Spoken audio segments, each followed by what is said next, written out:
2K Sports and the PGA Tour are delighted to bring you the season-long race for the FedEx Cup. Today's coverage of the Bluff Championship is about to begin. I'm Luke Elvey alongside Rich Beam in the booth, and it's a hello to Henny Koyak down on the course following our featured group. Hi Luke, thank you. Yes, this group, one to watch. Now the rookie in this pairing, they've set themselves some very specific goals, some very lofty goals to beat player after player, but the first one, oh, it's going to be tough. Lots of chatter on social media leading up to this pairing. The battle is on. Oh, it's terrific, Henny. That's exciting, isn't it? Always love a battle within the war, don't you? Good to see how this one plays out over the course of this tournament. That's not the outcome they were after. Not easy to find the green coming out of the rough. Certainly makes putting easy if you can chip it that close. Gotta say, his short game is phenomenal. He finds himself in a share of 13th.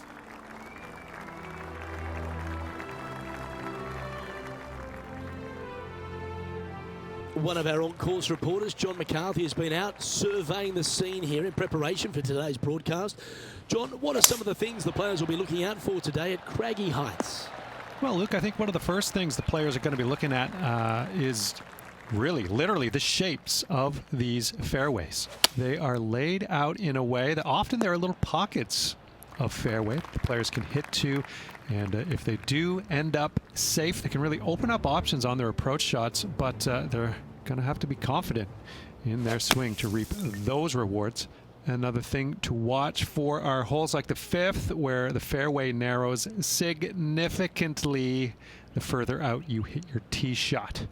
There's also holes like the par 4 17th, where you can drive the green, yes, but there is a lot of danger in the form of water and sand around the green to contend with. So it's very much a risk-reward course. Can't wait to just sit back and watch how these professionals take this course on. Should be a fun week here at Craggy Heights. So no movement on the leaderboard, remaining at even overall. Going with the 7. Well, good looking shot here. That's headed towards the green. This one's for birdie. Oh, well played. Well, good move there. Anything north on the leaderboard's always pleasant. Here we are at the 4th hole. Nice birdie in the last hole for a change. First one of the day. They needed it desperately. Now, next hole, looking for more. And Henny, what kind of a shot are they facing this time? Setting up here from about 175 yards. Yeah, this one just swerving the green to the right-hand side. Now over to Ricky Fowler. He's currently trailing his rival. Let's see what happens here. And back to the play, shall we? This would be a great up and down.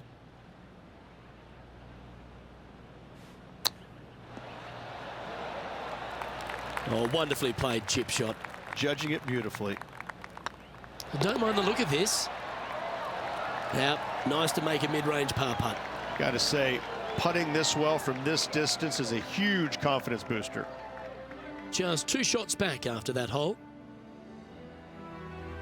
It's time to step onto the tee here at the 5th.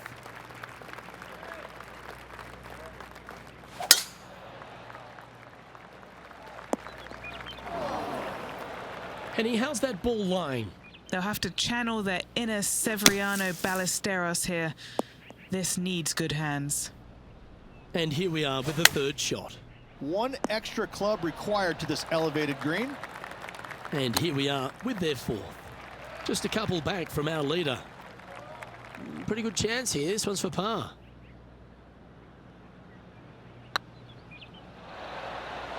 Fair effort. Just tapping in for a bogey on this hole. Now let's switch our focus to Ricky Fowler. He's got some work to do, but he's only one back from his rival. Let's take a look at the leaderboard.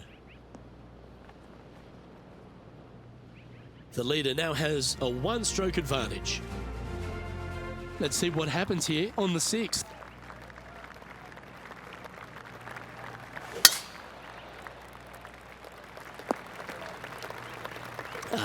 Bit untidy, wasn't it? Now over to Ricky Fowler. He's one stroke behind his rival in this event. Okay, let's get back to the action. Setting up in some very deep rough.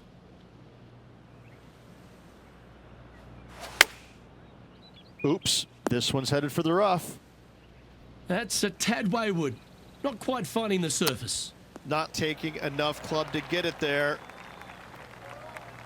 This is from miles away.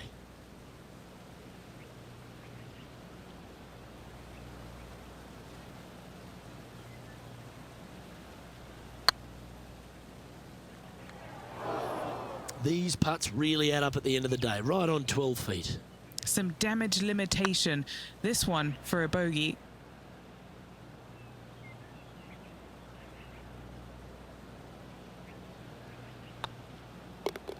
Yeah, nothing to sweat over that one. Well hold.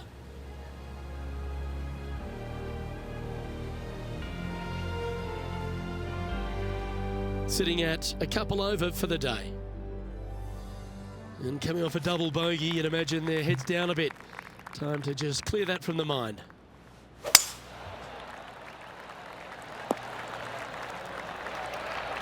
Well, there's a question here of whether they'll need one more club playing to an elevated green. Going with the 9-iron, I think. That's just inside the range. Would need to make a long putt to secure a birdie.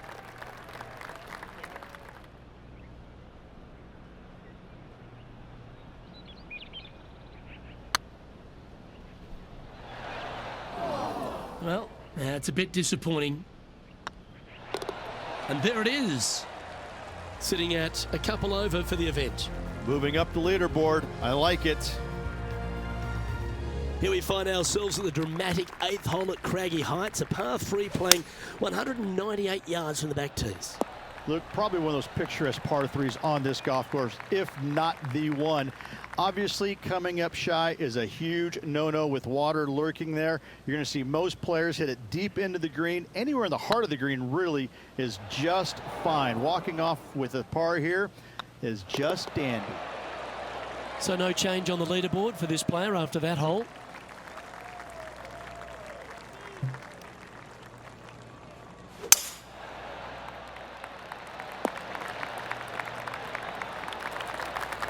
Well, Rich, this player is certainly looking sharp out there on the course after signing with a new apparel company, it appears. Look good, feel good, play good, I say, Luke.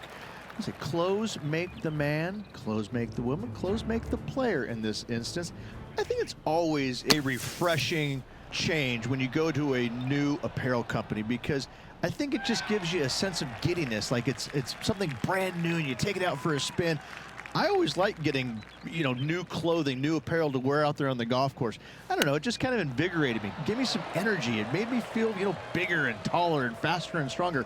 It didn't, I know that for a fact, but you know what? I liked it. It felt good to be out there in brand new clothing. And Rich, this player's in a precarious position. It's probably not something that we focus too much on tour. Right on that cut line or just above it is such a pressure-packed situation. Just above the cut line currently. It is a nervous time indeed for this player. Now let's switch our focus to Ricky Fowler. Oh, he's out in front here in this rivalry, but can he stay that way? Let's catch up with the current proceedings. Time for the second shot at the 10th.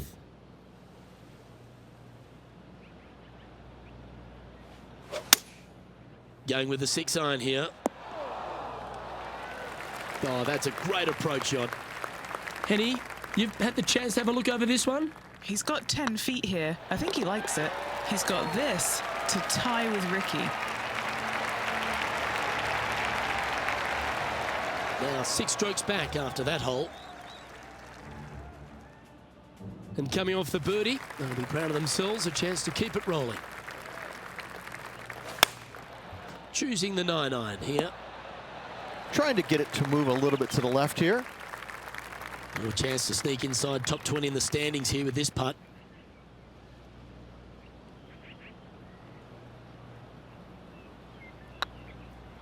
Oh, you know you want to. 5 feet coming up to the cup. Well, that'll maintain the momentum. Nice par putt. Our leader is a couple of shots up at this stage. Oh, Rich loves standing on this 12th tee here, a par 5. You're always thinking birdie or perhaps better. Take us through it. At 555 yards, Luke, there still is a decision to be made off the tee for these players. Do they challenge the fairway bunker, but also bring in the water down the right-hand side, or do they just go ahead and lay it up to the left and make it a 3-shotter? The bold players are going to knock it down to a sliver of an opening, and from there, they're going to be able to go for it. Second shot playing a little bit downhill. The little pond over on the left-hand side can be a little bit nuisance, but all in all, it's a pretty simple, straightforward par 5. Birdies are in order. Well, a lovely opportunity to save par here. If he holds this putt, he'll go ahead of Ricky Fowler. Look at the glare that Ricky's giving him. Now over to Ricky Fowler. He's currently 1 stroke better than his rival and playing partner today. And after that effort, let's take a look at how it stands. Our current leader is enjoying a 2-stroke lead. Next up is this 2-shot hole.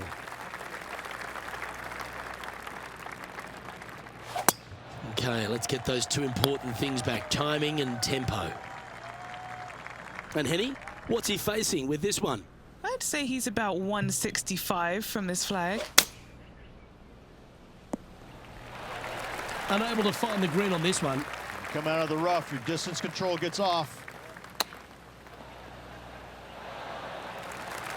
And he needs this to save par.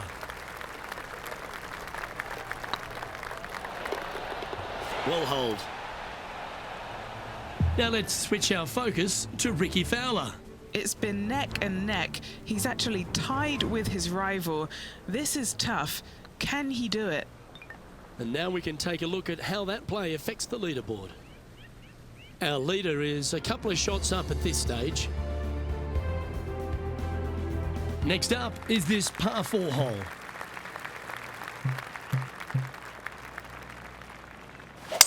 A chance to go under par here if you can just keep the bogeys off the card.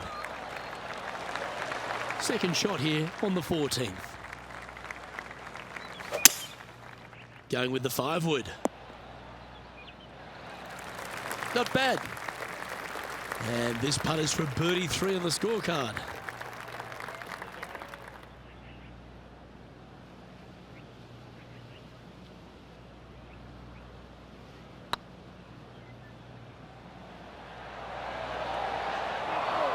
Yeah, that looked to be a bit of a misread. You finished your work on that hole. Let's take a look at the next one. Now 8 shots back after that hole. On the tee of a par 3. Opting for the 6-iron. That's a bad error to make there. That's headed right. Ooh, that almost went down. And this putt coming up for his par. Short game has been especially sharp today, Luke. Very impressive. Now over to Ricky Fowler. Now, who'd have thought we'd see this? He is behind his rival. Can he do the catching up that's necessary? Well, that's got to have some impact on the scoreboard. Let's take a look. Currently at 2 over par. Stepping up to the 16th tee now. Well, on the tee now, coming off a par. Chance to pipe one up the middle.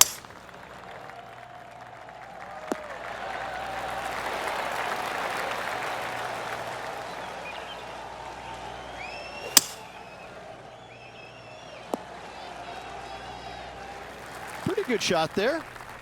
Getting ready to play their 3rd.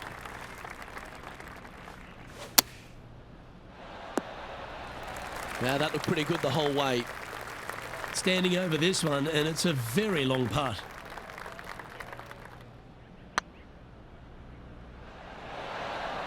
Oh, that's too bad. Downhill putt there. Luke just misjudged the pace there. Didn't want to be too bold with it. Trailing by 8 strokes now after that hole. Oh, don't we love a short par 4, particularly on the penultimate hole, Rich. 17 here, playing under 300 yards. Luke, at just 283 yards, listen, if you're not going to go for this green, you better just give up your tour card. I mean, literally, this is a begging to be gone. This hole is going to show you what kind of player you truly are. Take out the 3-wooder driver, knock it on the green, make eagle, make the crowd go wild. Anything less than that? No, thank you. That's a lovely stroke. Had eyes for the whole way. Now let's switch our focus to Ricky Fowler. Had a big eagle on the last hole. And let's see what that shot did to the leaderboard. Our current leader is enjoying a 2-stroke lead. Now on the tee after a birdie, fired up and ready for more.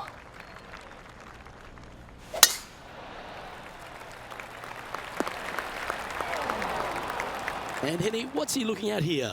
By my estimation, he's got around 170 here. And here we are with the 3rd shot. That ball looked a little thirsty. Here's their 6th shot. Just let that shot be water off a duck's back. Henny, how's that ball lying? It's tough to see from here. Guys, you know the worst lie you've ever seen? Yeah, times that by 10. This is nasty. That's a wonderfully played chip shot there. Oh, Dr. Chipinski strikes again. That signs off on this player's performance for the day. Well, that's a shame. Unfortunately, unable to make the cut this week, Beamer. That'll hurt. Now the next question is aisle or window. I'm telling you, it's a terrible feeling missing the cut. But you learn from all the mistakes you made, you move on and hopefully forget about it or fix the problems before you tee it up next time. Well, that was a thrilling day. And on behalf of myself, Luke Elvey, Rich Beam and all the hard-working